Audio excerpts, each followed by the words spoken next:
Welcome to the public speaking course. My name is Bumi Toko and I'm your course instructor. Now, you're going to love this course because this is a practical course where you get to be in the driving seat where you can practice what's being taught.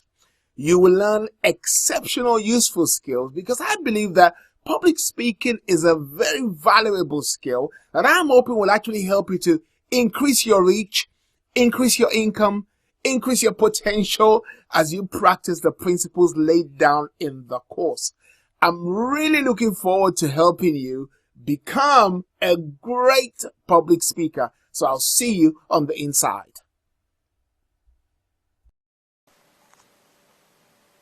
Hi there, my name is Bumi Toko and I'm your course instructor. Before you dive into the course, could you please head over to the discussion section and put in your name, the country you're from, and what you hope to get out of this course. It will help us to get to know each other and for other students also to get to know you. So, before you dive into the course, like I said, discussion section, and then I'll see you on the inside.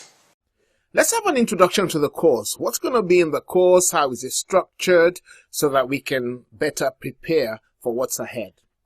Okay, I'll be teaching you how to reprogram your mind for public speaking success.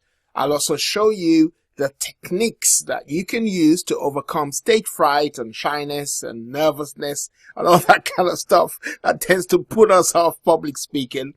You'll also learn what great speakers do so that you can just simply copy their habits and inculcate that into your routine so that you also become a great speaker.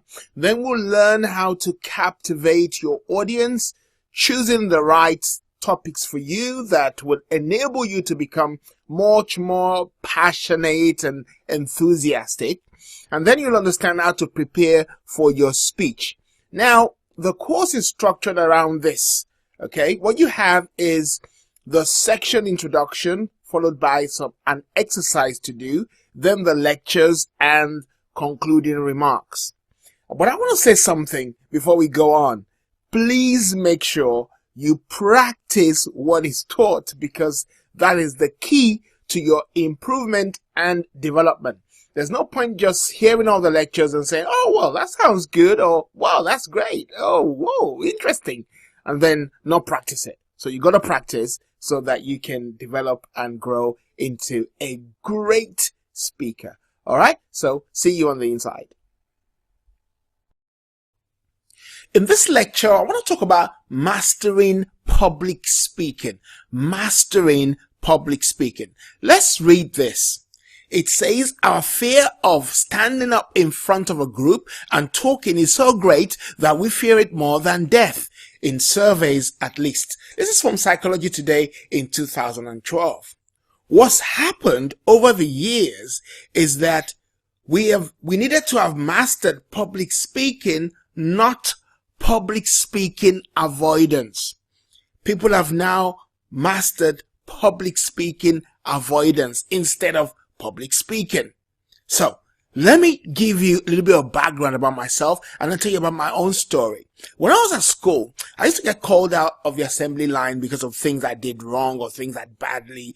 And so I remember the first few times I came out, I was so nervous. But as I went on to college, I realized that speaking to a group of people was not as bad as I thought at all. So, once I realized that, I then said to my friends at college, I said to them, you know what, you guys, you go do all the work, go research and put together the report, and all I'll do is I'll deliver the report.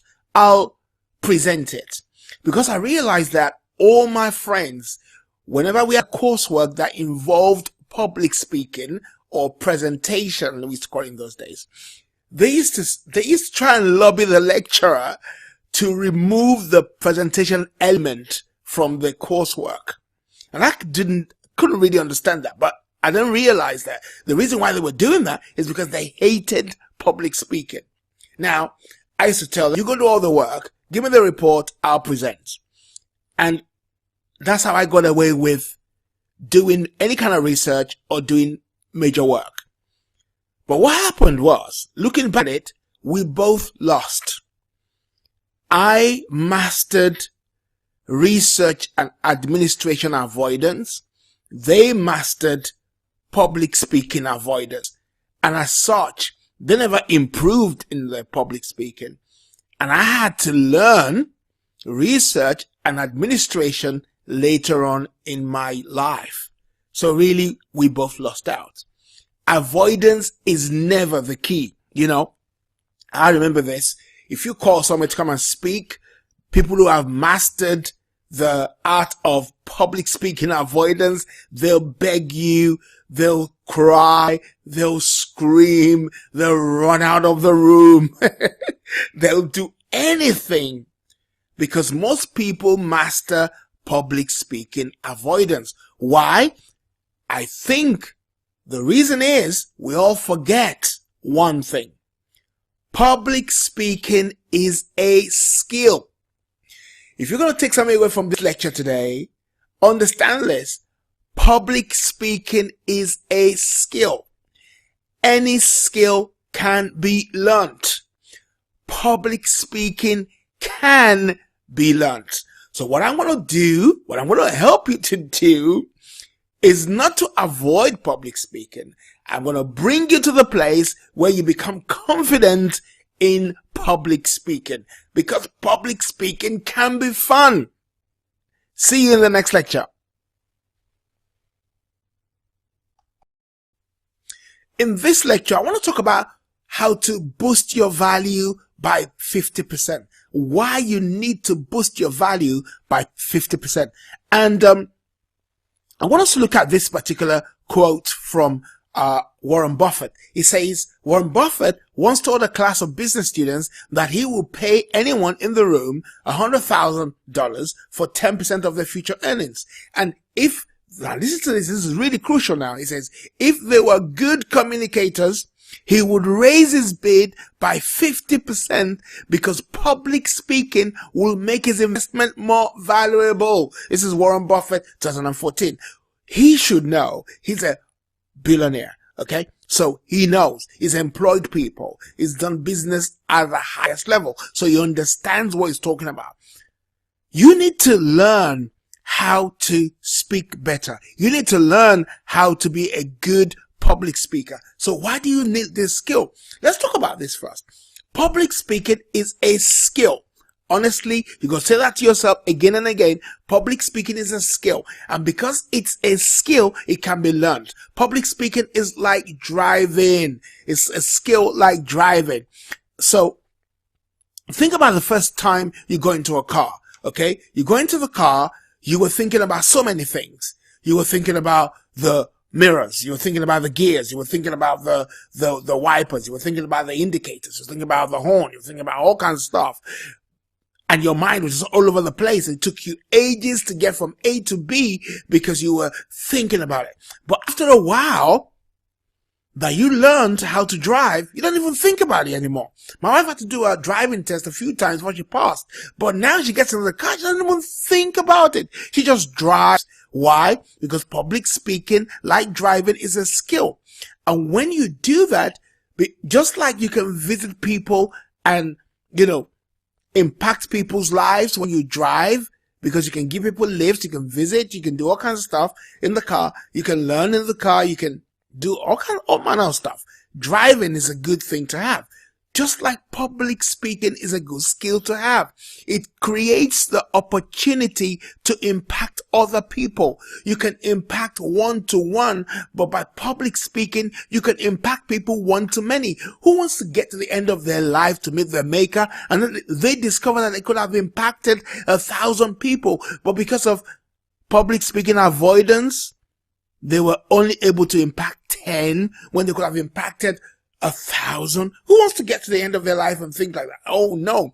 You can learn this skill because it's a skill. Number 2 reason why I believe you need this skill is that public speaking opens the door to more job opportunities. What I noticed over the years is that people who dislike public speaking, what they've done is they've mastered avoidance. By that, they even avoid jobs that are well paid simply because they don't want to stand in front of a team of people and speak in public. Come on, you gotta make a change. You gotta make that change today. I'm talking to you about making that change today.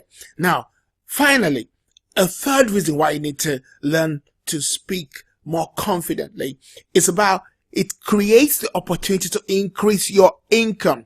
When you can speak or communicate better, communicate confidently to a team or group of people, you can increase your income by running your own workshops, by speaking at seminars, by speaking on videos, by promoting products, by doing all kinds of stuff that can increase your income by 50%. What would you do today with a 50% increase in your income right now simply because you learned a skill? Let me end by saying this. Public speaking is a skill, and the more you practice, the more you know how to do it, the more you become confident, and the sooner you can boost your income by 50%. Remember in the beginning of the course, I told you that public speaking is like driving? And I was speaking to a driving instructor who told me this. He said that driving is 20% skill and 80% confidence. Oh, that's amazing. Driving, learning to drive, is 20% skill, 80% confidence. So the more confidence you have, and the less doubt you have, the more confidence you have, the more easier it will be for you to learn to drive. So let's bring it into the public speaking domain and say it like this. You want to be doing everything in your power to get your confidence level up. That's what you want to do. So we're going to learn a couple of things now. What you say affects what you do. What you say affects what you do. If you tell yourself you're no good, you're going to start feeling no good, then the actions are going to be no good. So we're going to take an exercise right now just to prove that to you. Right, we're going to do this in two ways. The first thing we're going to do, we're going to tell ourselves, oh, I'm not happy, I'm feeling down, things are not working for me, blah, blah, blah, blah, blah, and all those kind of negative stuff that we say sometimes. And I want you to think about how you felt. Then we're going to swap it around, and we're going to say other things like, I'm so great. I'm going to deliver my speech so well. I'm going to do excellent, and, all that kind of stuff. And then we want to see how we feel. So let's give it a go right now. So the first thing we're going to do, we're going to tell ourselves, oh, I'm not feeling good. So I'm going to just give you some example and you can just follow me. Oh, things are not working for me. Oh, every time I try, it just seems I'm not getting anywhere. When I go up to speak, things just don't work. I don't feel good about what I say. I'm probably no good anyway. And I just feel so nervous when I get up there. I cannot believe it. I feel really nervous. Even now, just thinking about it, I just feel nervous. Now, do you know something? Do you know how I felt? I felt low. I felt like, I really should not be doing this. And this is just not me and all the other stuff. Now, I'm going to switch it now. And I'll say to myself, wow, I feel good. Ooh, I just feel great. I know I'm going to deliver a perfect speech today. People are going to love what I say. Oh, people are all just waiting to hear what I have to say. My goodness, I've got so much to share with people. Oh, they're going to be blessed today. My goodness, that felt so different. So we're going to learn what the average person who hears or who hates public speaking says, and what the successful speakers say to themselves. Let's go straight into the lectures. See you soon.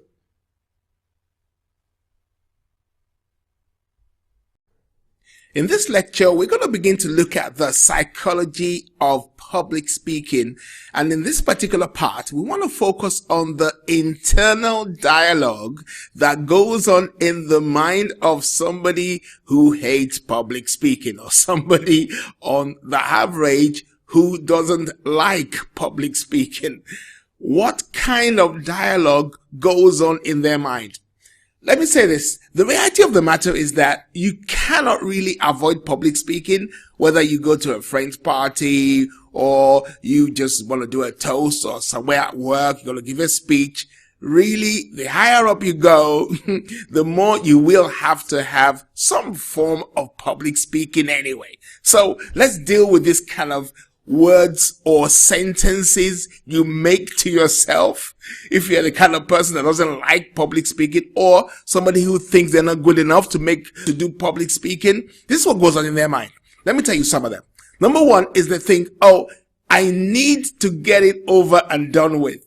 They want to simply just race through the speech they've prepared so that they can just get it over and done with.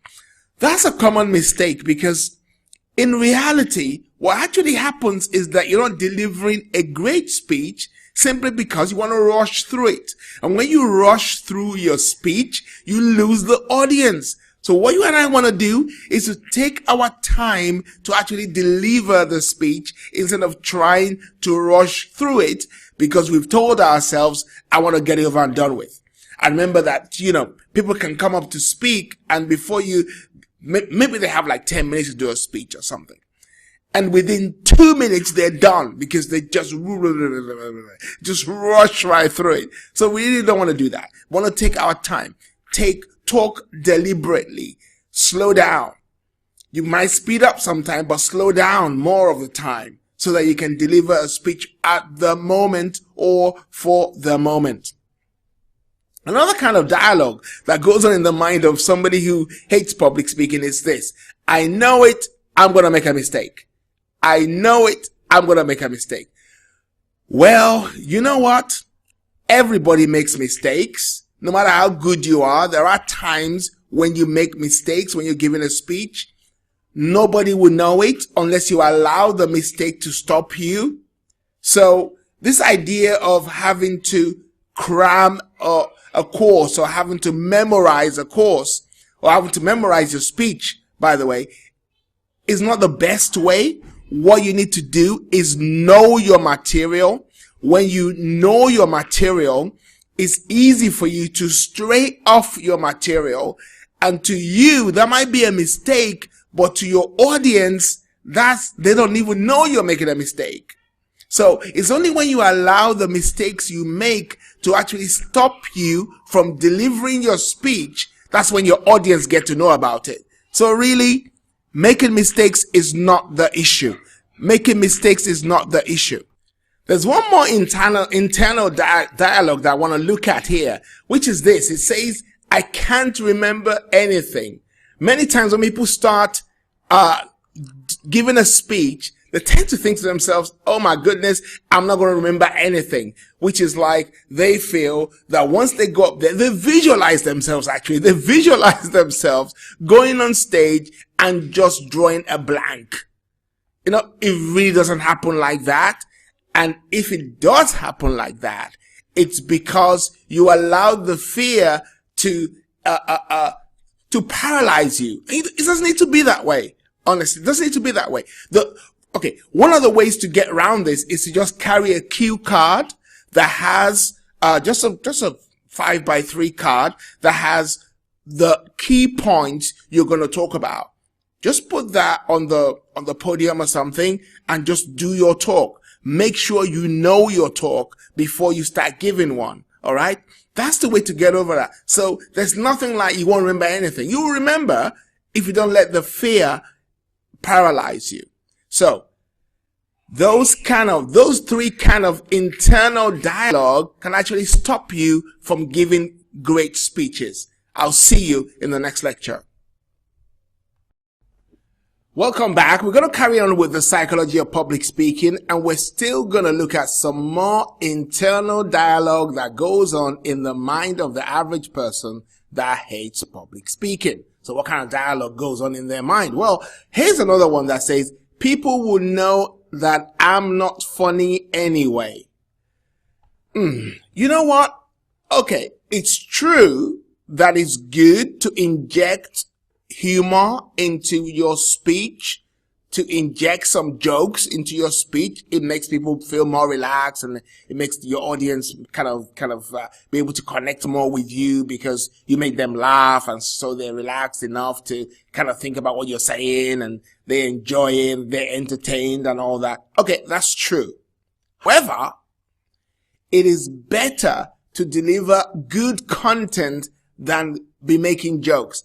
I don't care how much jokes you can make. If I came to listen to a course on, how to build a website, for example, and all you did was joke around all the time, I'm going to hate myself for going to that kind of course, and I'm going to just dislike you as a public speaker. I'm going to feel cheated because you didn't deliver what you said on the tin. So the truth is, yeah, it's good to inject some fun, some jokes, and that will come the more experienced you become. So even if you don't feel funny, people are more concerned about the content you deliver than the jokes you can deliver. So don't put yourself under pressure.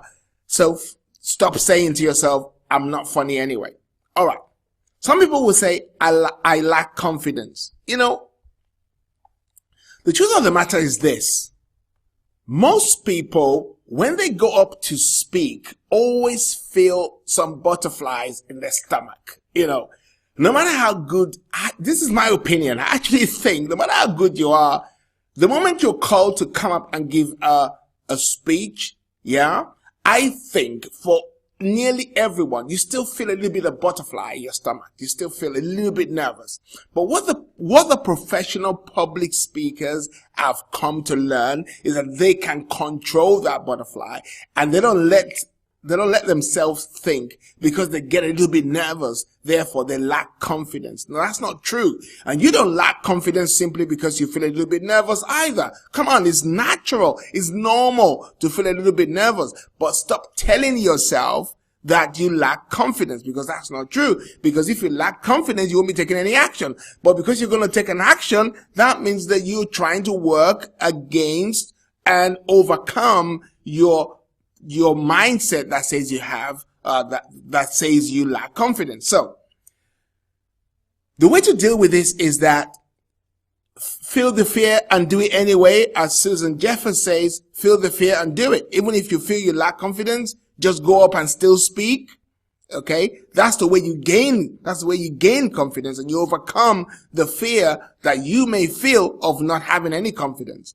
Sitting in your chair and staying there and avoiding public speaking is never gonna help you to get the confidence that you need, even if you feel you have no confidence anyway. So the best thing to do is just go up there and give your speech, knowing that the nerves are actually good. A little bit of being nervous is good for you because it keeps you on your toes, it keeps you on edge, and it gives you the edge. We're still talking about the psychology of public speaking, and we're looking at this second part of the lectures, because this particular group of lectures will deal with the internal dialogue that goes on in the mind of the successful now public speaker. We looked earlier on the internal dialogue that goes on in the mind of the average person that hates public speaking. So we're now going to look at the internal dialogue that goes on in the mind of the successful public speaker. What does the successful public speaker say to themselves about the speech they're about to give and about the job they are going to be doing, which is to talk to people, either motivating them or teaching them a skill or passing across some kind of information or content? What goes on in their mind? What do they say to themselves that props them up, that makes them deliver great speeches most of the time? I didn't say perfect, I said great, because as far as I'm concerned, there's no perfect speeches. They are great speeches. They're awesome speeches. They're wonderful speeches. Okay. So what kind of dialogue goes on in that person's mind? Well, the first thing that I think goes on in their mind is they tell themselves that, oh my goodness, I can deliver. I can do it. There's a saying that if you say you can, you are correct. If you say you cannot, you're correct too. So what do you say to yourself?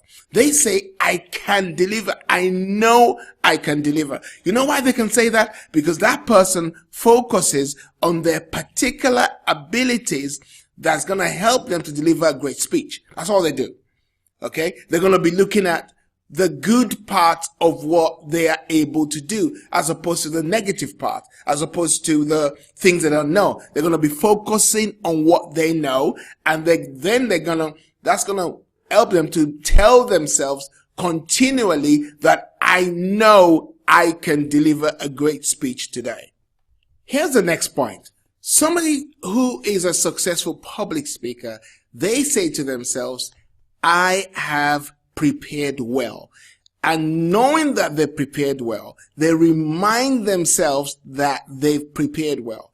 You never go up to give a speech that you have been warned about or you are aware of without preparing well. Okay, and just think, I'm just going to go there and blag it. You cannot just go there and blag it. You got to prepare well. So somebody who's prepared well, remind themselves that they've prepared well, and they will have, like I said earlier on, they'll have their notes to help them remember some things. They'll be conversant with the subject. So I'm going to talk to you a little bit more I'm going to talk to you later about that, about choosing how to choose the best subjects to speak about. Okay.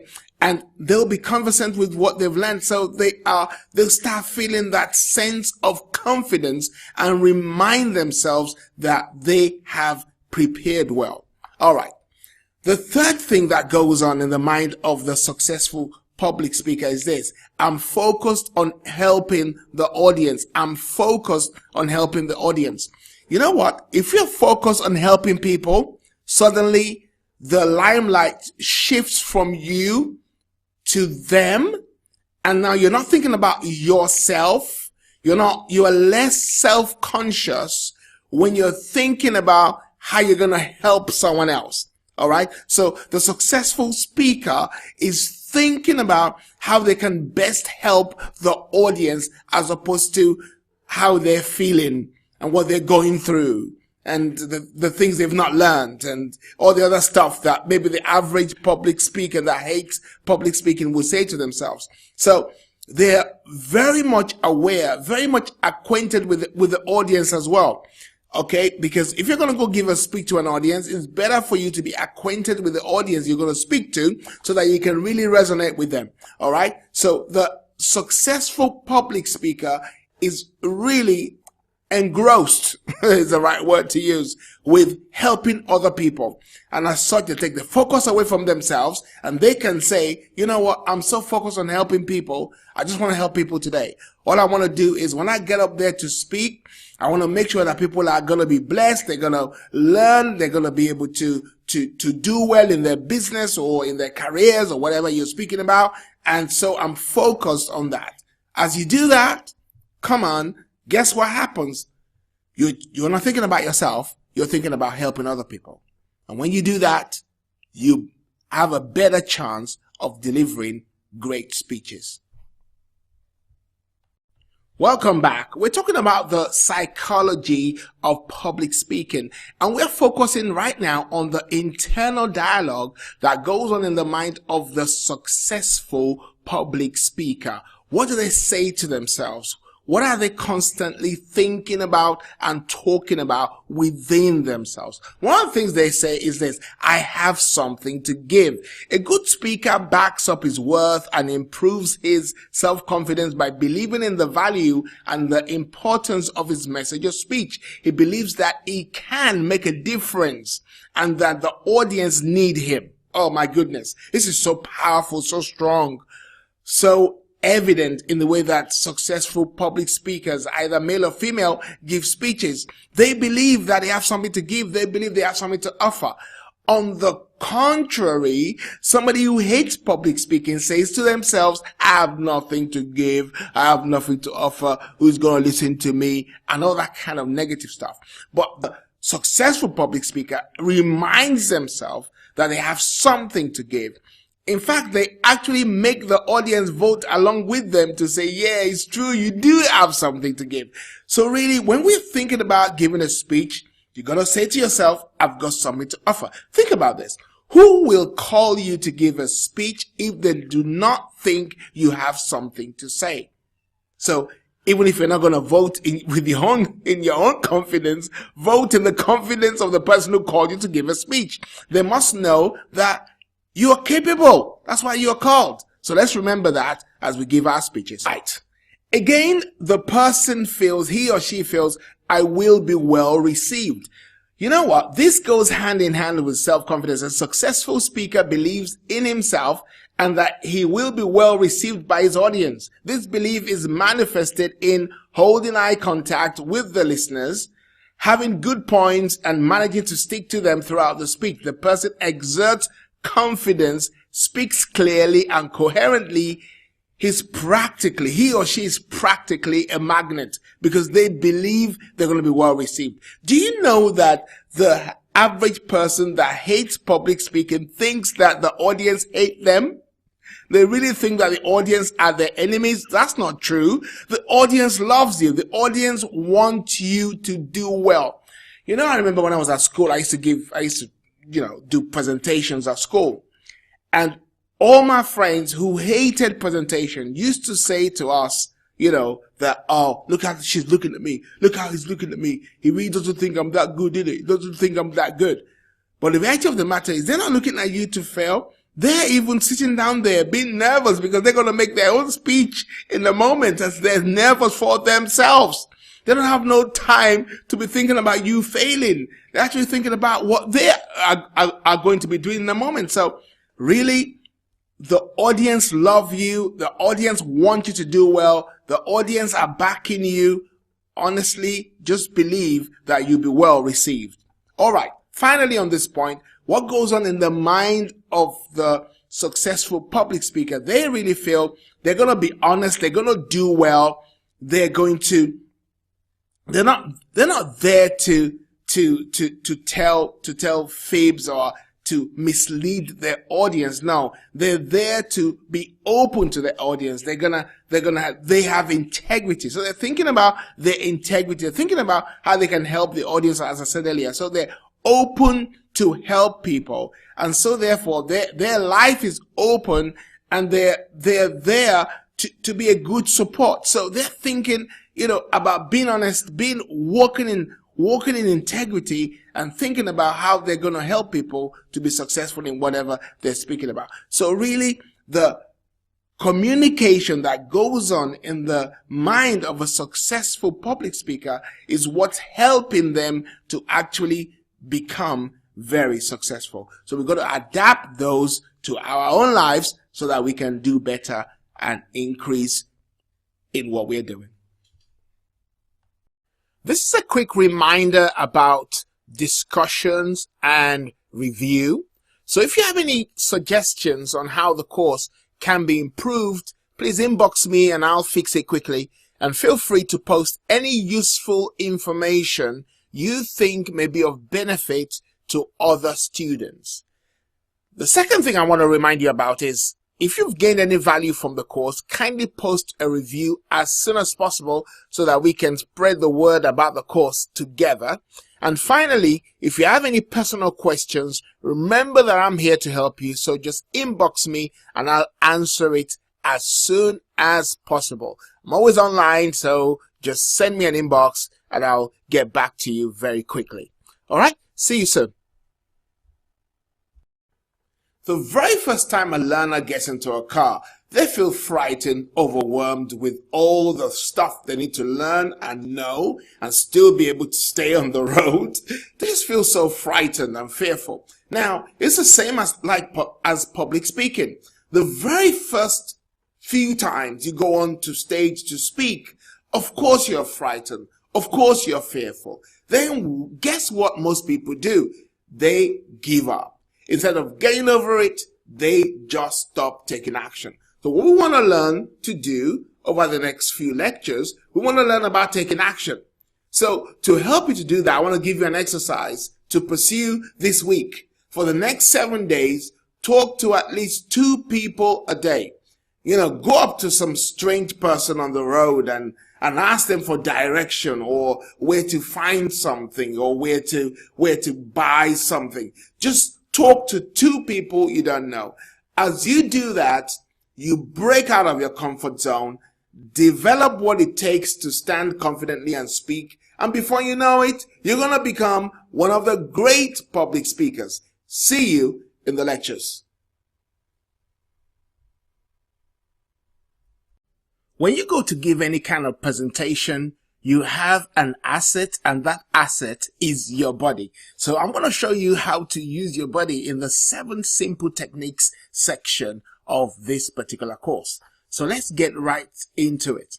These simple tips that are designed to help you use your body to overcome stage fright or shyness, okay? So I'm going to give you these techniques that are going to help you by the use of your asset, which is your body, to overcome any kind of stage fright or shyness. And if you do them, you will get tremendous amount of results like I've got, and you can get the same too. The first thing I want to talk about is to work on your breathing. And you know, what's interesting was that there was a time I went on a course on public speaking. Yeah, I've been on courses on public speaking. Okay. But this particular one that I really remember was going on this course. It was so far from my house and I had to travel miles and miles to get there. But I went there, I think I went there about 3 or 4 times. But on the first lecture, I got something from that class, the very first lecture. The woman taking the class said, you know what? Let me teach you how to breathe before you give a presentation. So I'm like, okay, I want to listen to that. So she said, breathe out deeply and you will automatically breathe in. So let's try that. Just breathe out. Just go. Very long breath. You will find yourself automatically you're going to breathe in. Not this breathe out, breathe in stuff. No. Just breathe out. You'll automatically breathe in. Now, what's that got to do with public speaking? You know what? If you don't breathe properly and you're giving a speech, you're going to start sounding squeaky. Okay? You're going to start squeaking because you're not breathing properly. And when you're not breathing properly and you start sounding squeaky, you're going to put pressure on yourself and you're going to get more nervous and more nervous until, like some people do, just get off stage. Okay? But that's not for you. So before you go on stage, one of the techniques you should exercise is to breathe out, then you automatically breathe in. Do it about 7 times. That straight away, that gives you the calmness you need to go on and start speaking. So let's try that. Let's just do it once or twice. Okay, so we're going to breathe out. So we're going to go, then we breathe in, then we breathe out, then we breathe in, then we breathe out, then we breathe in. You see, I'm even more calm than when I began, okay? It really works. The second thing about your breathing technique is that once you get going and you are in your speech mode, make sure you take time to breathe, okay? Don't just talk and not breathe, because if you talk and not breathe, then you're going to sound like you're just going too fast. And if you're going too fast, you're going to get nervous, and then you're going to miss your words and you're going to miss your speech. Okay, so it's good to take breaths in the middle of your speech, okay? So that's the first thing that I wanted to talk to you about the techniques of using your body. The second, of course, is make sure your body isn't tense, okay? If your body is stiff and rigid, you'll come across as being nervous, right? To appear confident, you must come across as being relaxed. So try to loosen up yourself. Actually, it's good to do this exercise before you go on to speak, which is to kind of stretch yourself, stretch your arms, stretch your neck, stretch your legs, and kind of just shake a little bit and just stretch your legs and kick your legs and just, just relax your shoulders in particular, because shoulders, when they're tense, they get hunched up. And when you get hunched up, then you're likely to start feeling very tense and then nervous. Okay, so you want to kind of like relax your shoulders, and you want to just shake your body before you go on. So once you start speaking, even in the middle of the speech, you kind of, I'm going to talk about walking around in a minute. Just kind of just stretch yourself so that you have a much more relaxed posture, because your posture affects your delivery. Okay, so you need to remember that. Just stretch yourself before you actually go on to start speaking. The third technique I want to talk about is the use of your hands. Okay, so sometimes people get on stage and actually the hands are a little bit strange sometimes, because if you don't use your hands well, they start your hands can start flying all over the place out of nerves, or they start shaking. Okay, so if you look at the image, let me go back to the first image on this slide. You will see that this particular lady, what she's doing is she's holding the mic with two hands. Okay, you can do that. It's allowable. You can hold the mic with two hands. She's holding the mic firmly with her left hand, and loosely the fingers is hanging on the mic with she's holding the mic firmly with her right hand, and then the left fingers are loosely around the microphone. So that way you don't see her hand shaking, even if she were to be shaking. I don't think she was shaking, but if she were to be shaking, you wouldn't see that actually happening. So you need to use your hands very well. Another way to use your hands is if you have a podium like this guy in the blue shirt has. So he's resting his hands and holding the podium, and he's holding the podium not too tightly, but just kind of fixes his hands on it, so it's not shaking and flapping all over the place. Because hand gestures can be very effective, okay, if you use them very well, but they've got to be used in a natural way. So so one of the things I would suggest for you to do is to film yourself giving a speech and then see how you use your hands. Okay, stretching your hands a little bit in front of you, and kind of like vibrating them or using them as an expression when you're talking is a good way to do it. Don't fold your arms, to your chest and, just standing like taking a posture of a defensive posture, so to speak. You don't want to do that, because that just makes you look, fed up or not wanting to be there, and that affects the way you deliver. So the best thing to do, I will assure you to do, is just film yourself for maybe just 10, 15 seconds or 30 seconds, just giving a speech, just talking about your day, or something like, or just pick a topic and just talk about it, and just see what happens with your hands. Avoid putting your hands in your pockets as well when you're giving a speech, unless you're one of those confident people, and the way you give your speech is that you have one hand in your pocket and you walk up and down the stage, and that's acceptable. If it looks good, then it's right. If it looks good, then it's right. Okay? If it makes you look more confident, and if you feel more confident, then it's right. Okay? But I don't know anyone who feels confident when their hands are shaking and their hands are vibrating all over the place. Okay? See you in the next lecture. Okay, we've come to the second part of the lecture, where we're going to talk about use your body, the 7 simple techniques of using your body to actually overcome shyness or stage fright. So I'm going to give you 4 more. In the previous lecture, I gave you 3. Now I'm going to give you 4 more. So the first one is, don't stand in the same spot unless you have to. Okay, if you look at the picture that's on your screen right now, you find this guy in the blue shirt is standing in the same place. Okay, maybe he has to do that. All right, but if you don't have to do that, if you're talking to maybe some people in your workplace, and you're sitting down on a table. Okay, you gotta sit where you are. Or this guy could be standing in a place that is already defined as, the place where speakers should stand. Okay, so you stay there. But as much as possible, if you're doing a training course or something, you don't want to stand in the same place. You want to walk around the room. You want to use a a controller instead of having to stand by your laptop all the time to actually go from slide to slide. You might want to use a clicker so you can walk around the room. You can go put your hands on the shoulder of one of your students if you have to, as a means of connecting with them. You gotta be careful about that, but it does work if you do it right.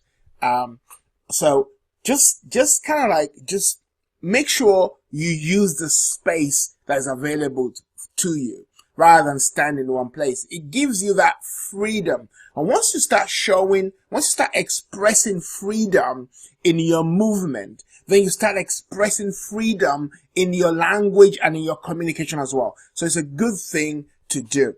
The second, number 5, the second on this slide, but number 5 is to use different facial expressions. You know, just having the same kind of look all the way through your speech will make you look really boring. Okay. Just remember not to go overboard with pulling, over exaggerated kind of face expressions, but having a smile like this guy has a smile on him is really good. When you're talking and you have a smile like I have right now, so I'm kind of smiling right now, even though you cannot see me yet. I want to do some videos where you can see me, but you cannot see me right now, but I'm smiling. So the words I'm saying are coming across, in a different way, as opposed to if I'm not smiling or I'm actually just frowning as I'm saying this. So it's different. So you you put expressions into your speech by your facial movement. Okay. Your facial movement affects the way you communicate.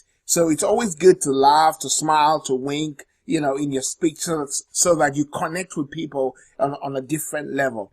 All right. Number 6, look around the room. Okay. This is a good one.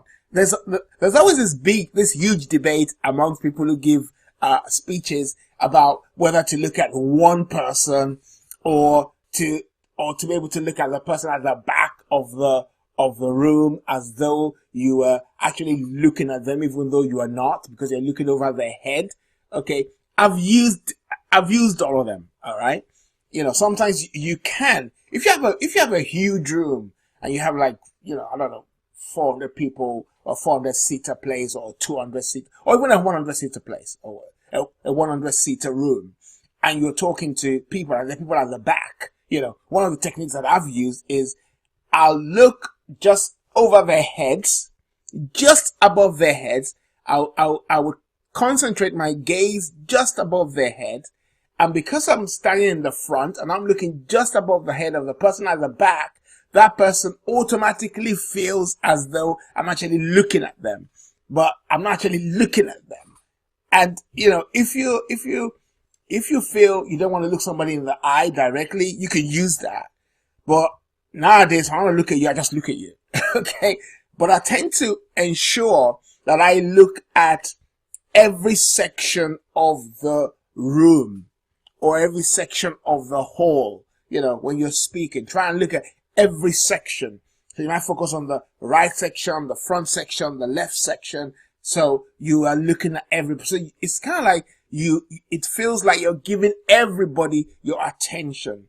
There are obviously certain people in the audience that encourage you as you're speaking, that you want to look at for encouragement, and you soon learn that as you go along. You soon learn that certain people in the room, they just give you that energy.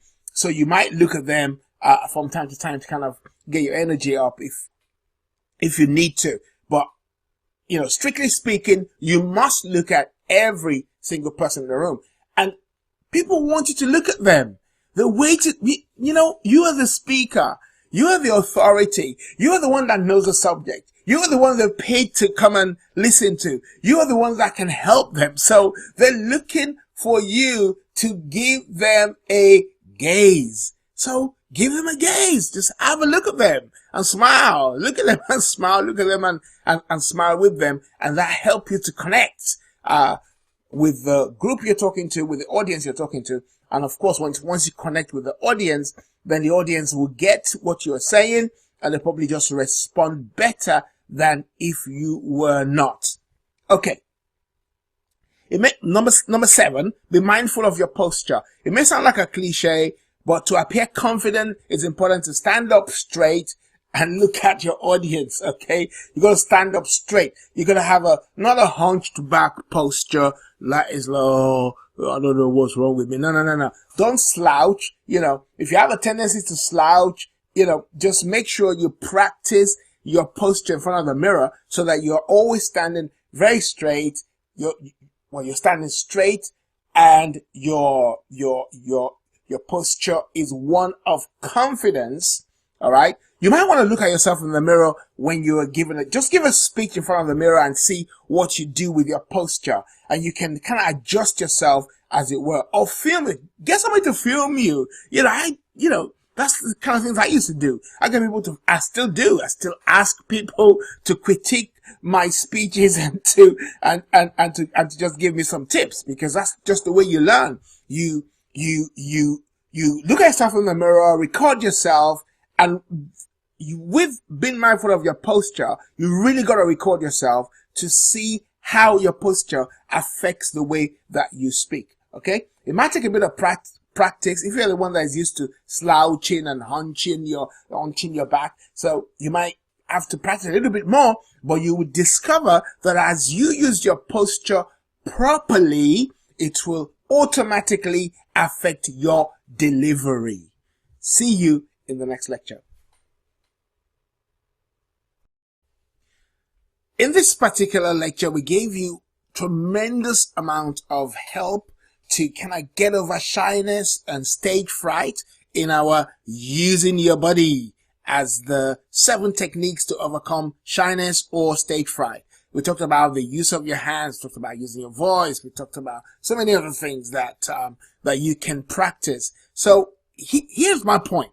The next time you get invited to give a speech, make sure you remember to use your body to appear more confident and get over the nerves that you may face, or the fear that you may face. Just remember though, that the more you practice these techniques, the more confident you come across on stage, and consequently, the more confident you'll begin to feel. So I have one conclusion for you, and it is this. Let's say it together. Say this to yourself. My body works for me and not against me. My body works for me and not against me. I'll see you in the next lecture.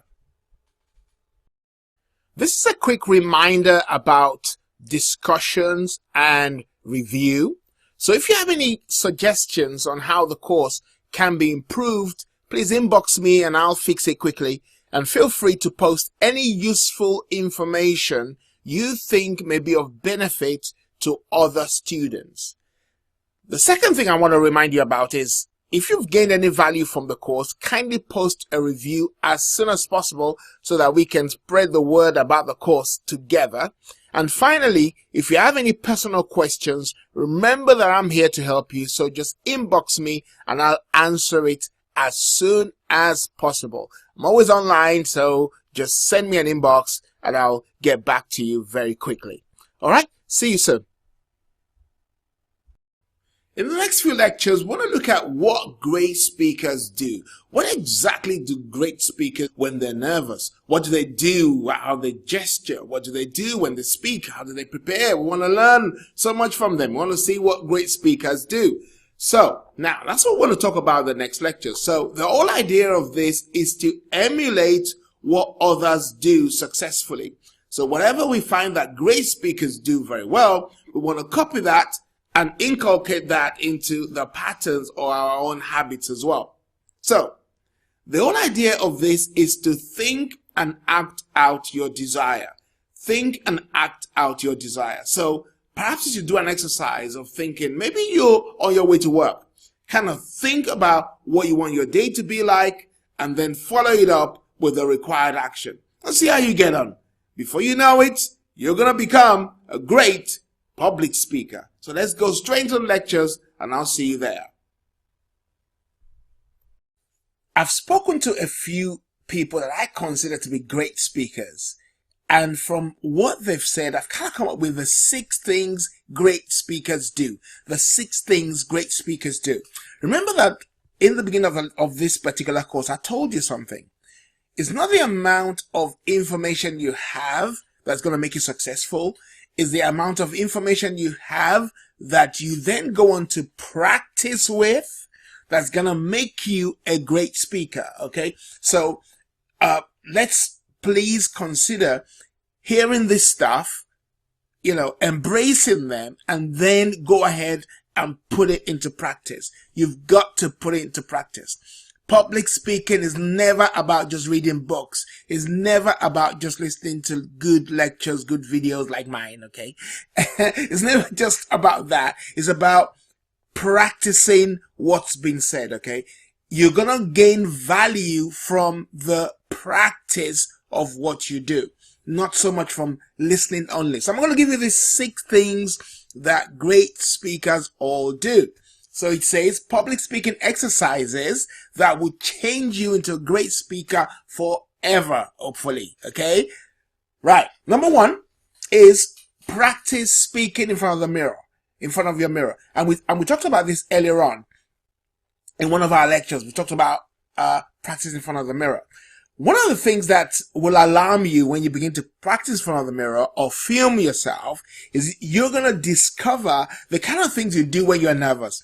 Some people kind of touch their hair, some people touch their hands, some people scratch their feet, some people scratch their elbows, some people just pull their ears, some people, it will amaze you what you do when you get nervous.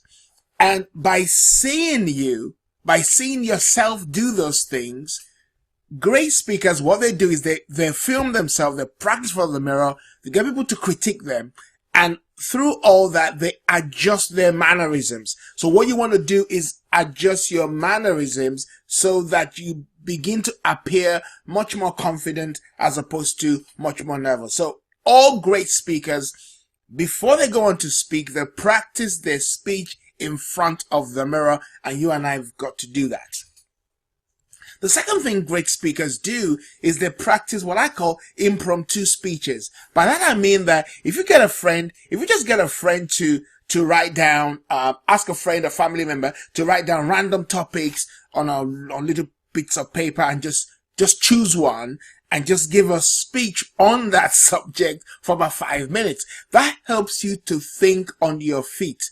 Great speakers are always able to think on their feet, and it comes by practice. Oh, I wish I could say this so many times. Public speaking, being great at public speaking comes by practice. It doesn't come because you're automatically born with it. It comes because it's a skill like driving. You learn to drive and then you drive better, hopefully. That's what it's all about. So, if somebody writes just some random, they could write about, space or air balloon or, the kind of subjects that you and I may not talk about that much. I don't know whether you do, but I don't. But, just think about giving a speech on any subject. Make it up as you go along. Tell a story. Make up a story as you go along because it'll help you to think on your feet. And all great speakers are able to do that. They're able to think on their feet, and practicing with impromptu speeches will definitely help you. Number 3 in this particular lecture is to develop your speech writing skills. So what I mean by that is simple.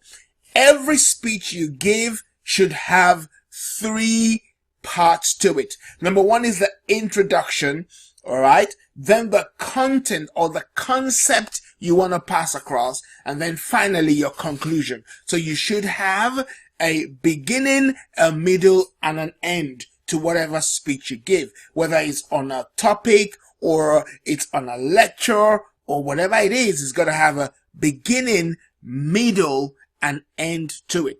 So I remember one particular lecture that I gave and I forgot to put the end to it. And one of my students wrote me back and said, "Oh, Bumi, there was a conclusion." So I thought, oh my goodness, this is actually practice what I preach. So I went back and put in the conclusion in that particular lecture. Okay. So think about that. Let's all work on having beginnings, as an introduction, the middle, the concept, pack it up with all the information you want to give, and then conclude. So all speeches, all great speakers, you would notice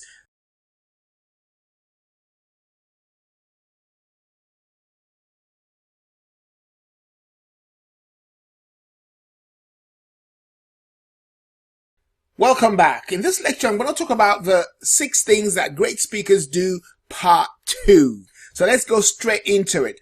Public speaking exercises that would change you into a great speaker forever.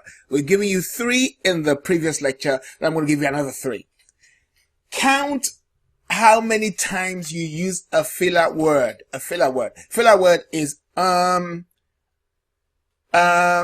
yeah, yes, all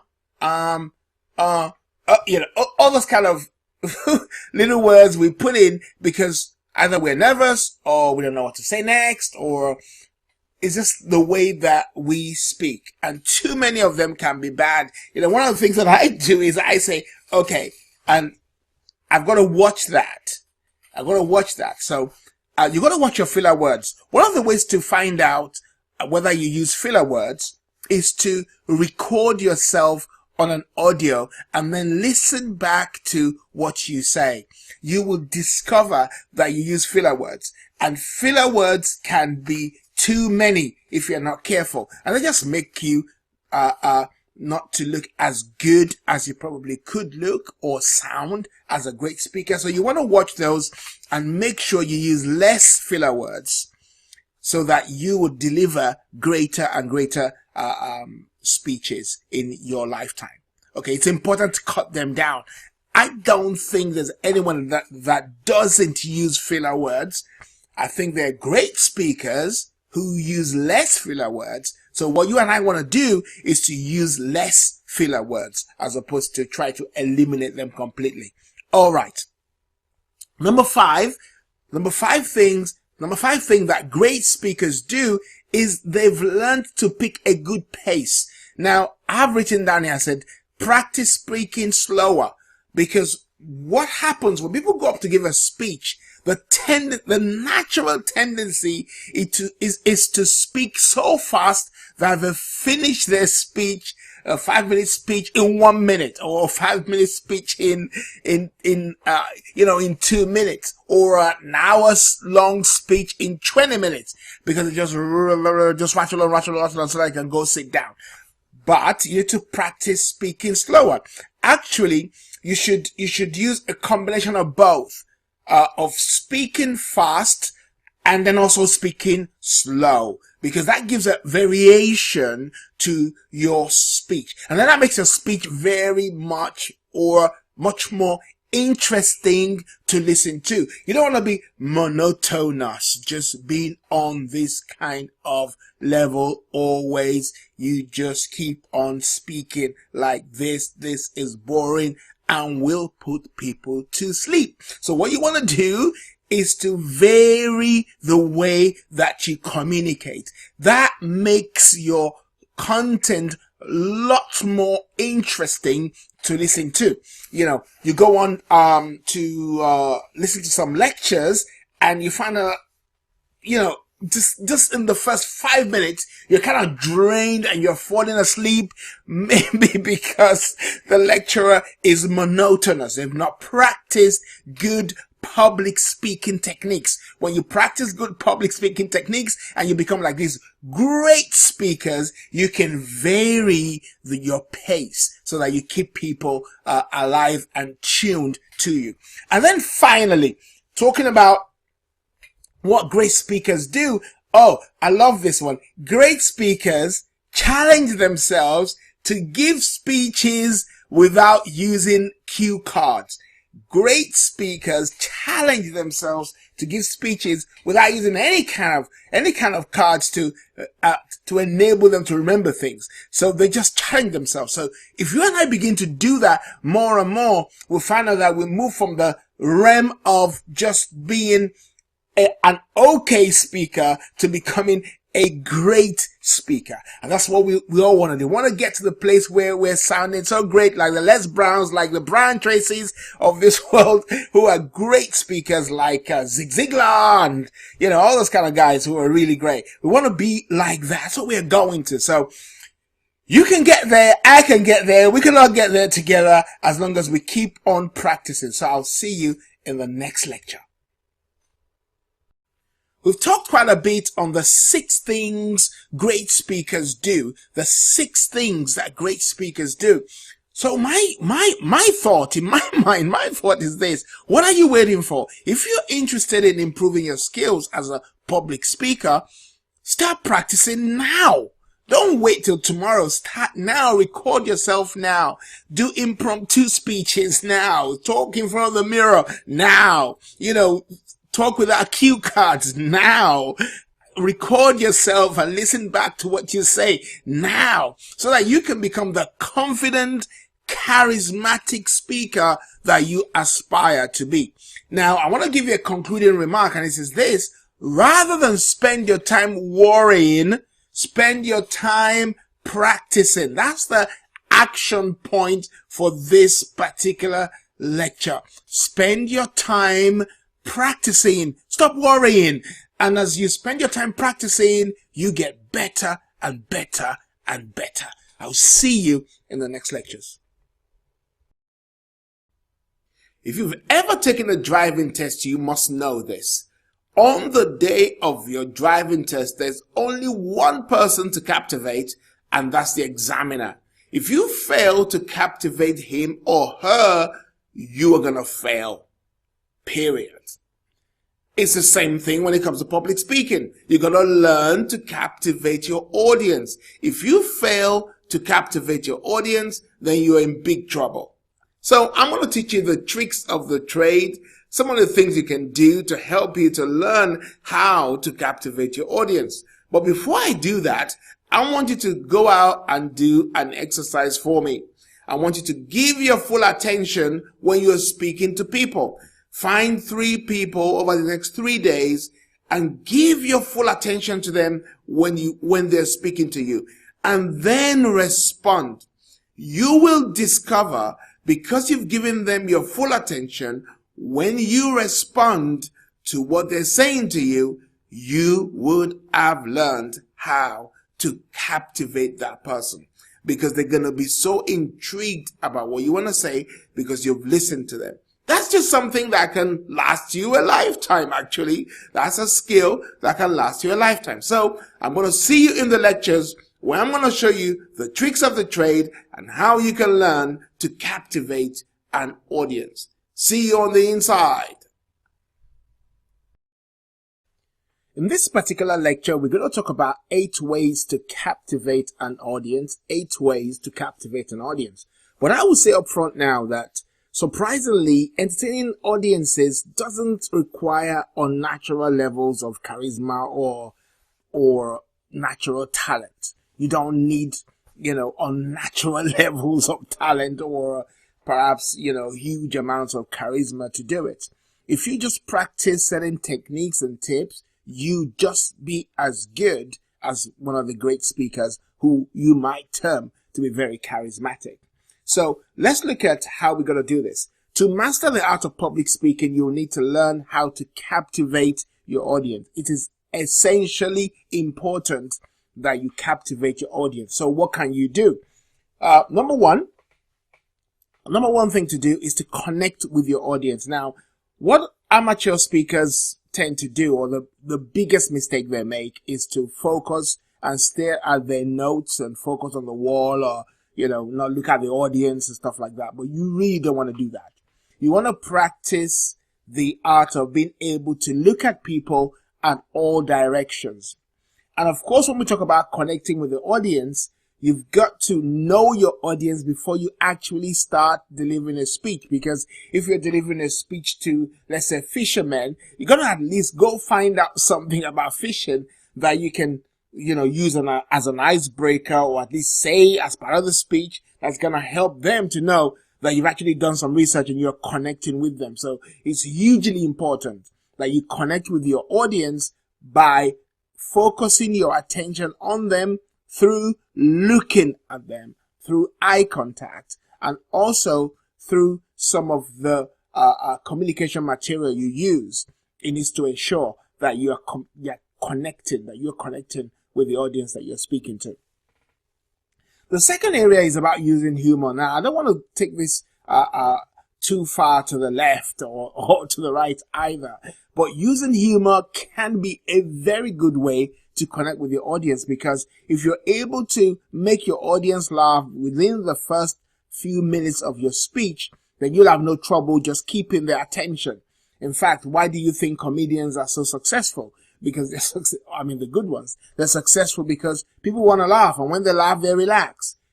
Just make sure that you don't make no inappropriate jokes, because jokes that hinges on race or gender or religion or ethnicity and that kind of stuff, if you don't do it well, it can alienate people. But you got to find a way to inject a little bit of humor just naturally. But if you're not good at being funny, don't try and be funny if you're not. But I think all of us are funny if we just put our mind to it. And the more relaxed you become, the easier it is going to be for you to come up with a joke that works for your audience. Okay, number 3 way, how do you captivate an audience, is to deliver a coherent speech. Now, I talked about this earlier on, the beginning, the middle, and the end. I want to give you a little bit more detail about that. The beginning is the hook that draws people into the whole speech, and one of the techniques to use is to ask a question. I generally love to ask a question. So how many of us believe that if you try certain things, you're going to be successful? Or how many of us know, a name? How many of us know Steve Jobs? How many of us actually own an Apple product here? Can you wave your hand? And so, people, it does 2 things. It connects with the audience because you've asked a question, and also it interrupts them so that they can pay attention to you.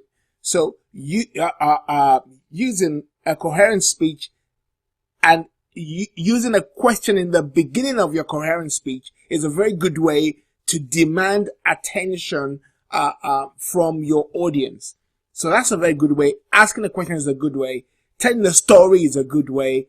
I generally just use the question. I love the question one because it's worked for me so many times. So the middle of your speech, like I said earlier in one of the other lectures, is where you put your content. And this section is where you present most of your information on the subject, give direction, and use good examples. Then the end, I want to add a little bit more detail to the end of that, like I said earlier. The end, this is the most important part for most people. This is the memorable part. Your conclusions, the end is the most memorable part. Actually, most speakers will use this part of their speech maybe to sell a product or to sell their services. So you got to spend some time thinking about what you want to say at the end of your speech to challenge people into action. So I've given you a little bit more detail about the beginning, the middle, and the end of your speech. Such a coherent speech will captivate your audience. And, one more way to captivate your audience is to keep on topic. Keep on the topic.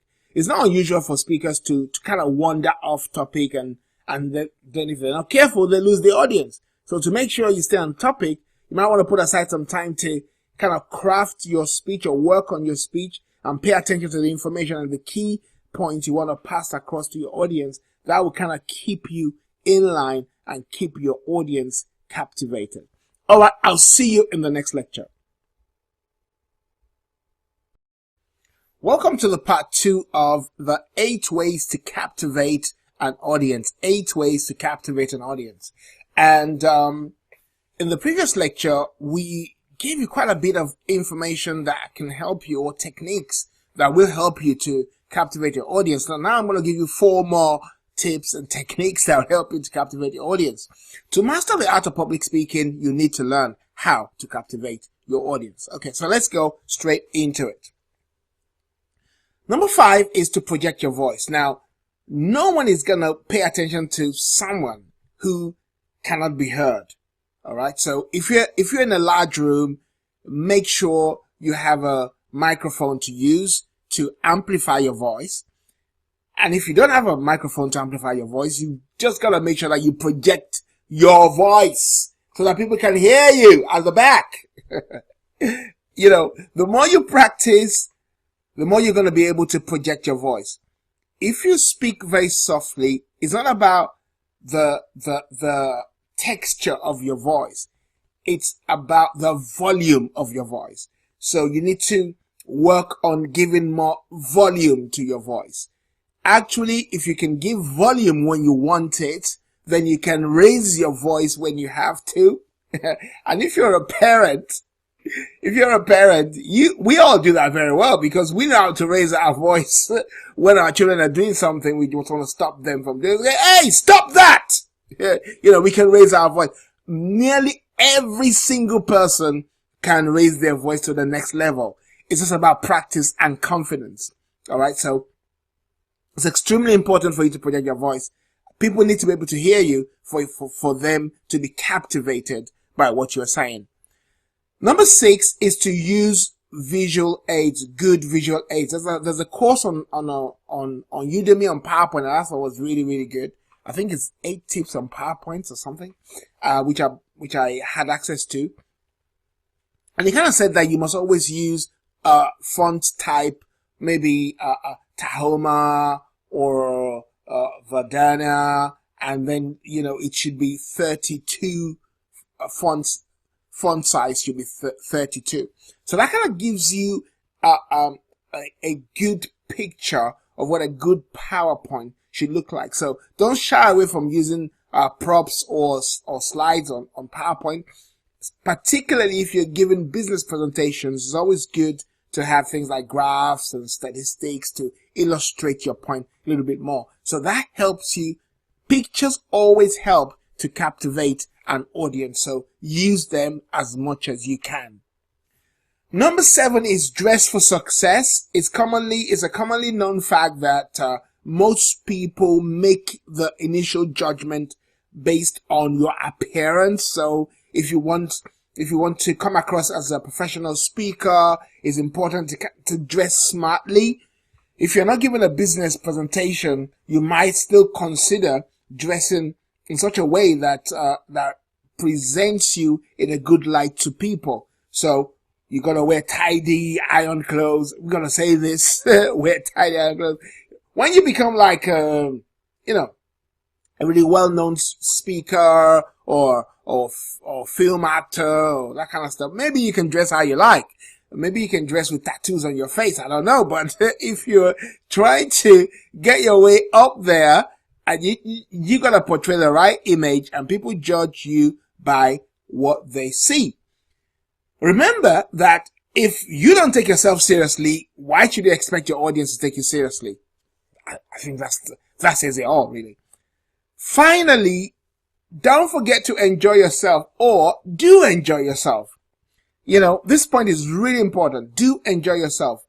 The best kind of public speakers, they ooze confidence, and they always seem to be enjoying themselves on stage. So if you learn to stop fearing public speaking and you start enjoying it, you'll be able to deliver better speeches to your audience, and they themselves will begin to enjoy along with you. So enjoy yourself.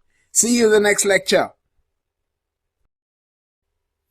Here's my conclusion. If you keep these simple tips in mind, the next time you give a public speech, you see how easy it is for you to captivate your audience. And just remember that the more times you implement these tips, the more natural a public speaker you'll become. So it's all in the practice. Here's the action point for you. Make sure you inculcate these into your practice sessions. So when you're having your practice sessions, make sure that all the 8 tips we talked about, you do them, you practice them, you put them into your practice sessions, and do at least 4 of the above the next time you have the opportunity to present. Make sure you do them. The more you do it, the more natural it becomes. It becomes more of like a part of you. And once it becomes natural to you, then you deliver better speeches and your audience enjoy you more, and you will captivate them a lot more than before. So let me know how all this is working out for you. It's really helped me to know that, okay, you're practicing these things and they're working or they're not working, and then ask questions and I'll be able to help you by giving you good answers or further tips to help. Okay, look forward to seeing you in the next lectures. If anyone had a choice, they would choose the easy route to take on the day of their driving test. But you don't have that luxury, so you don't choose where the instructor will take you. Well, there are some certain routes that they normally plow, but they don't have to go that way. They can go any way that they choose. Hey, the good news is when it comes to public speaking, many times you're able to choose the topics or the niches you want to speak for. So let's consider this. When you're choosing hot topics, which is what the lectures are going to be about, you need to be able to choose. I'm going to give you a technique that will help you to choose the right types of topics to speak about. Obviously, if you're going to talk about a topic, it's going to be something you're passionate about, something you're enthusiastic about. But how do you know what to choose? The technique is to use what I've called the past, present, and future approach to do two things. One is to use it to teach, to choose a topic, use it to choose a topic. And the second thing is to use this technique to deliver on your subjects. So let me tell you what I'm talking about. If you want to choose a topic, a hot topic to talk about, think about what happened in your past, think about what's happening now, or what you desire in the future. So to choose a good topic, think about what happened in the past, what's happening now, and what you want to do in the future. Now, to deliver a good topic or to deliver that topic, work on it in past, present, and future too. So let's say you want to talk about parenting, for example. You might start by saying, in the past, this is what parenting was like. Today, this is what parenting is like. And in the future, parenting will become internet-based. I'm just joking. I don't know about that. But you're looking at past, present, future. So this one good technique will help you to choose a topic from your past, present, or future, and also enable you to deliver it using past as the beginning, present as the body of the message, and future as the concluding remarks on the topic. I really hope you get all that. Let me say it for you one more time. This one technique, you can use it to choose topics as well as deliver information on that topic. So to choose a topic, you might want to go back to your past to choose a topic, what's happening now, present, or future, what you want to achieve in future. As long as the topic is enthusiastic to you and you're passionate about it, you will choose the right one. Also, you can use this technique to deliver a topic.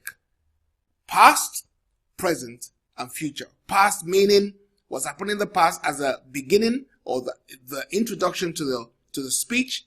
Present will be the body of the speech, and the future will be the concluding remarks of the speech. All right. I'll see you in the lectures. In this lecture, we're going to talk about choosing engaging and relevant topics so that you can deliver a passionate speech. It's very important that you deliver a passionate speech when you're talking to an audience, either concerning work or a job situation, an interview, or maybe you're talking to a group of friends, or you're at a wedding, or you're at a party. Whatever it is, when you're going to give your speech, it's going to be loaded with passion. Passion gets people engaged, okay? So now, here's the point. When we talk about passion, people generally think, oh no, I don't know how to give a passionate speech. I'm not able to give a passionate speech. But that's not true. But what it is that you've got to choose the right engaging and relevant topics so that you can deliver a passionate speech. And as much as you can, try to choose a topic that you are passionate about. And the first thing that people might say is, I really am not, I cannot deliver a passionate speech. So let me tell you a story. In one of my workshops, I told this group of people that they're going to deliver a passionate speech for 2 minutes. And they all told me, they all said in different ways, oh, I cannot deliver a passionate speech. They all said that. So I said, okay, do you all have children? They all have children. So I said, okay, I'm going to give you a scenario. And I want you to respond to this scenario. I gave them this scenario. Now listen to this scenario. A school bus driver was found to be above the alcohol limit when he crashed into a tree with a busload of children. Many left the scene with minor scratches, but one of them ended up in intensive care, but fully recovered after 2 months. Now, the school where your own child attends is thinking of hiring that same driver. You are to respond as a parent, full stop. My goodness, the entire class that had previously told me they could not give a passionate speech forgot themselves and gave the speech of their life.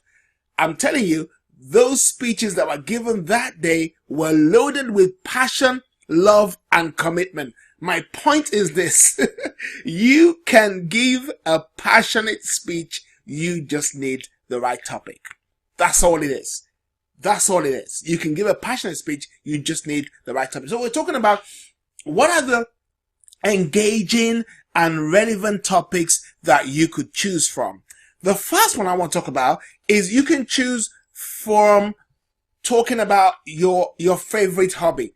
Most people participate in a few hobbies in their spare time. So if you're looking for a topic for an upcoming speech, or perhaps you should consider giving a topic about your favorite hobby. You'll have so much to say. It'll be loaded with fun. It'll be loaded with compassion. It'll be loaded with interesting topics, simply because you find it extremely relevant to you. And because you find it relevant to you, other people will be able to engage with it because you're going to deliver it with passion. Number two, another area to look at is perhaps family history. So if you're going to talk about your granddad or your grandma, maybe you talk about how they met, when they met, what they were doing at the time, what the earth was like at that time, or what the city was like at that time. If your granddad or your grandma were dancers or bankers or whatever profession they did, were farmers or whatever, then you can show photographs of those events or those relevant occasions. And you'll find yourself delivering a passionate, engaging speech because you have chosen to use your family history. Another area to talk about, we're going to come back and I'm going to give you 2 more or 3 more areas that you can choose from in the second part of choosing, engaging, and relevant topics. I'll see you in the next lecture. Welcome to part 2 of choosing, engaging, and relevant topics. And we're talking about being able to deliver a speech passionately. Okay, being able to deliver a speech passionately.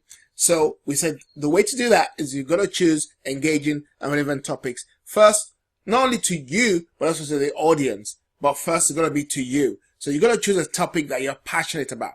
So I'm going to give you 3 more areas of topics that you could choose from. One of them is talking about your favorite book or band or movie.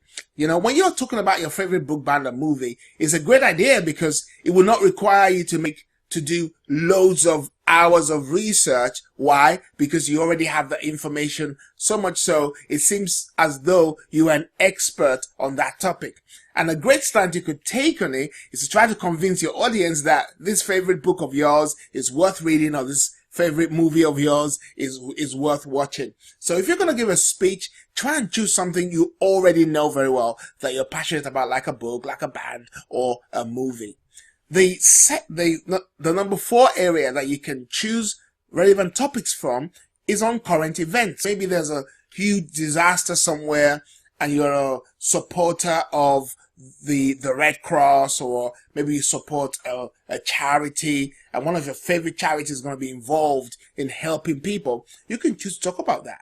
And as you do that, you're going to discover that passion automatically oozes out of you simply because it's a genuine area of interest. So let's not forget that area. Number 5 way number 5 arena to choose an engaging and relevant topic from that would enable you to deliver your speech in a passionate way is talk about your holiday, maybe a vacation that you went to, whether you travel domestically or internationally. Just giving a speech on one of your favorite vacation destinations is a great idea to enlist your passion to be able to work for you. So if you give a speech about one of your favorite vacations, make sure you describe the food, the sound, the smell, the travel, and all this kind of stuff, so that the audience can become engaged with you as you deliver your speech. Okay? So in this particular lectures, we've covered how to choose engaging and relevant topics. And I've given you 5 areas that you can choose from. You know what? You can come up with loads more. All right? But just make sure they're engaging to you and they're relevant topics to you so that you can ooze out loads of passion. See you in the next lecture.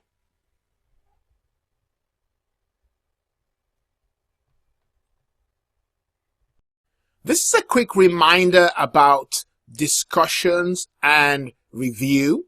So if you have any suggestions on how the course can be improved, please inbox me and I'll fix it quickly. And feel free to post any useful information you think may be of benefit to other students. The second thing I want to remind you about is, if you've gained any value from the course, kindly post a review as soon as possible so that we can spread the word about the course together.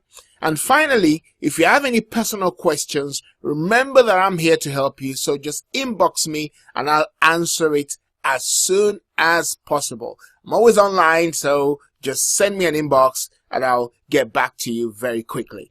All right, see you soon. In this particular lectures, we're going to be talking about how to prepare for our public speaking engagement. How do we prepare when we're about to give a speech? And just like driving or perhaps on your test day, you need to make sure that you're really prepared before you actually go on and do the test. And one of the ways that a good driving instructor will enable you to pass your test is by making sure you do a mock test. So I'm going to talk to you now about getting an evaluation. You want to get an evaluation of your own speech from a friend or a trusted family member or somebody who would definitely give you some constructive criticism. And I want you to do this exercise by using what I call the GLOVE method, the GLOVE exercise. The word GLOVE is an acronym for gesture, language, organization, voice level, and enthusiasm. So the person carrying out the evaluation will assess your 2-minute speech or a 1.5 minute speech on any subject you like, on how you use gestures, how you use the language, how well organized or not your speech was, how you projected your voice, and whether you had any enthusiasm being portrayed, and they would just give you the feedback on this 1, 2, 3, 4, 5 things. That's one of the ways that you can prepare. So make sure you do this exercise. And now let's go straight into the lectures. See you soon. If you and I want to give the kind of speeches that make people sit on the edge of their seats and beg for more, then I'm going to show you how to prepare. I'm going to give you the 7 must-dos, the 7 things you must do to prepare for such a phenomenal speech that is, that captivates your audience. So how do you prepare for that? So I've got here that to give a phenomenal speech, it's important to start preparing your material weeks in advance. Let's say you're giving a speech about a topic that you already been given, weeks beforehand. I'm not talking about the impromptu speeches that you have to give at your friend's wedding, your friend's party, or if you're speaking at your friend's wedding, then you already know that months and months in advance. So you're going to start preparing. So how do you prepare? What should you do? The first thing to do that I want to suggest to you is to practice your speech in front of someone, because getting a second opinion on your speech and its content is crucial. As people often find it difficult to objectively analyze their own speech. Maybe you're one of those kind of people that you find difficult to analyze what you're doing and how you're saying it, because generally people have a tendency to be overly critical of themselves. So you need someone who's a little bit more objective to give you a good view of your content and your style and your delivery, so that you can now take all these things on board. So find someone you trust, do your speech in front of them, and see what feedback you get, and see if you can adjust and improve on what you're doing. The second way to prepare is to work on memorizing your speech before the day. Too many people give mediocre speeches because they're trying to memorize their speech the night before, or an hour before they're supposed to go give it. The more you have your speech in your mind without the need to look on paper, the more natural it feels. It feels more you when you are talking about something that emanates from your mind as opposed to you reading it on paper. So what you want to do is to practice and prepare your speech by memorization months or weeks in advance, where that's possible, so that you can come across more naturally. And the more you come across more naturally, the better it's going to be for you and for your audience. So you've got to remember that. So practice and then memorize your speech. The third thing that you must do is to get everything you need the night before. I don't know how much more I can say. Just get everything you need. Your clothes, your USB. Okay, so if you're delivering a speech and you're using a PowerPoint, generally speaking, you will have been told to send your PowerPoint by email. But one of the things I do by practice is that I use a cloud on Google. Okay, so that's where I store much of my material. I also send it to 2 different emails, not only my Google email, but also another email like a Hotmail or one of my hosting sites emails. So I send it to there so that I make sure I can access those materials wherever I am. The other thing I'll do is to save it on my laptop, which I'm going to take with me, or I'll also print out what I'm going to talk about, my PowerPoints. I'll print out those slides. So I gotta make sure that I've got all bases covered. And I can only do that because I'm thinking well ahead. I'll give you one more tip that is really good. If you can have access to the venue where you're going to deliver a speech, if you can, if it's possible that you can access that venue, go to that venue the day before or a week before and deliver your speech from the stage which you're going to speak from. So kind of rehearse your speech in the same venue. Oh my goodness, that is such a great tip, because I've done that a few times and I always deliver something better. So when I was at the university, when I'm going to deliver a lecture that I think, this is a definitive lecture now, so I'm going to really do this well. So what I'll do is I'll wait behind. I'll already have the number of the number to the room which I'm going to deliver the speech, maybe the next day or 2 days in advance. Then I'll wait behind on one of my days and then go into that lecture theater and deliver a speech there by myself, to myself. And I'm telling you, when I then come back to deliver the lecture on the particular day, my goodness, it just seems to flow. It just flows. Oh my God, it just flows. And I just love that. So I've given you 3 things you must do now. You've got to practice your speech in front of someone, memorize your speech before the day, get everything you need the night before. So I'll see you in the next lecture.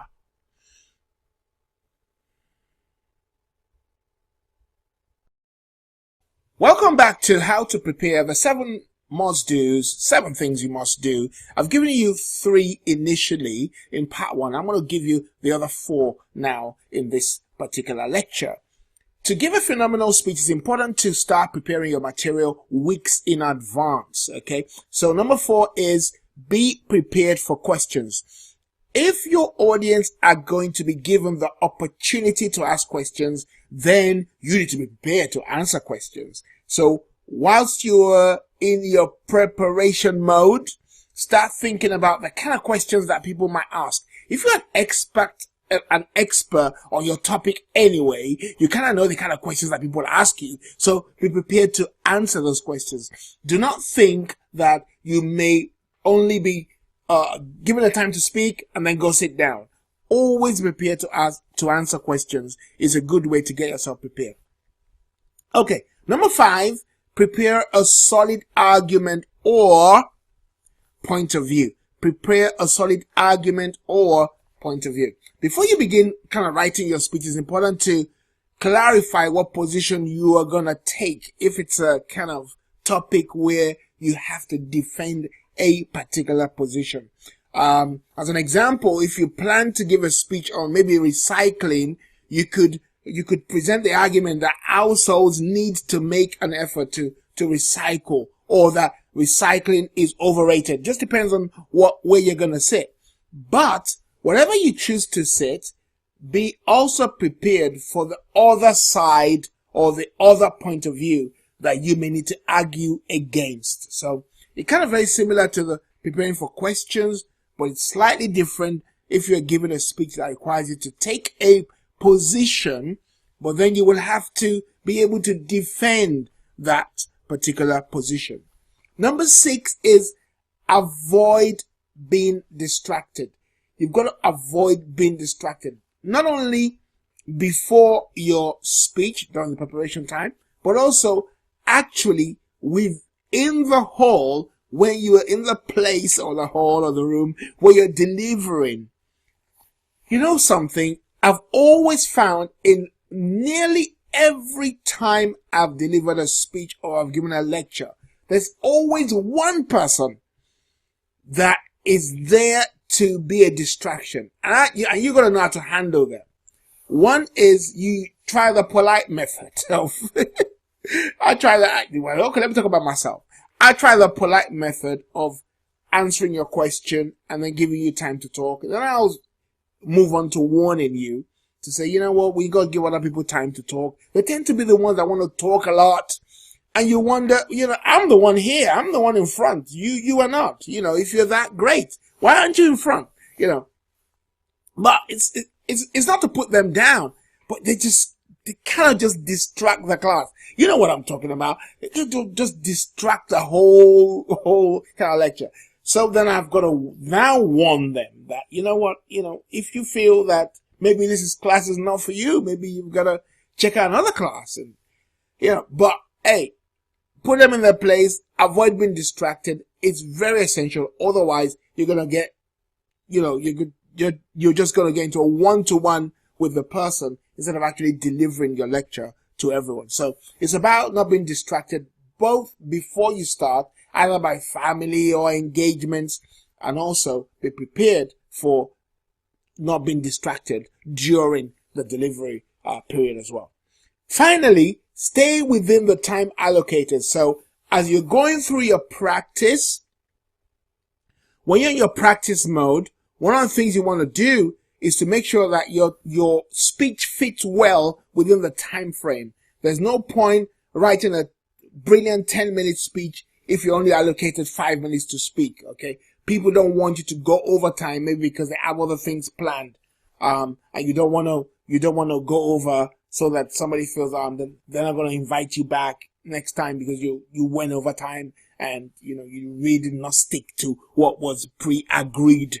So, when you're practicing, kind of find out the time, kind of find out how much time has been allocated to you and stay within that time. So you're going to be able to do that in your practice session so that on the day itself, you'll be able to deliver within time.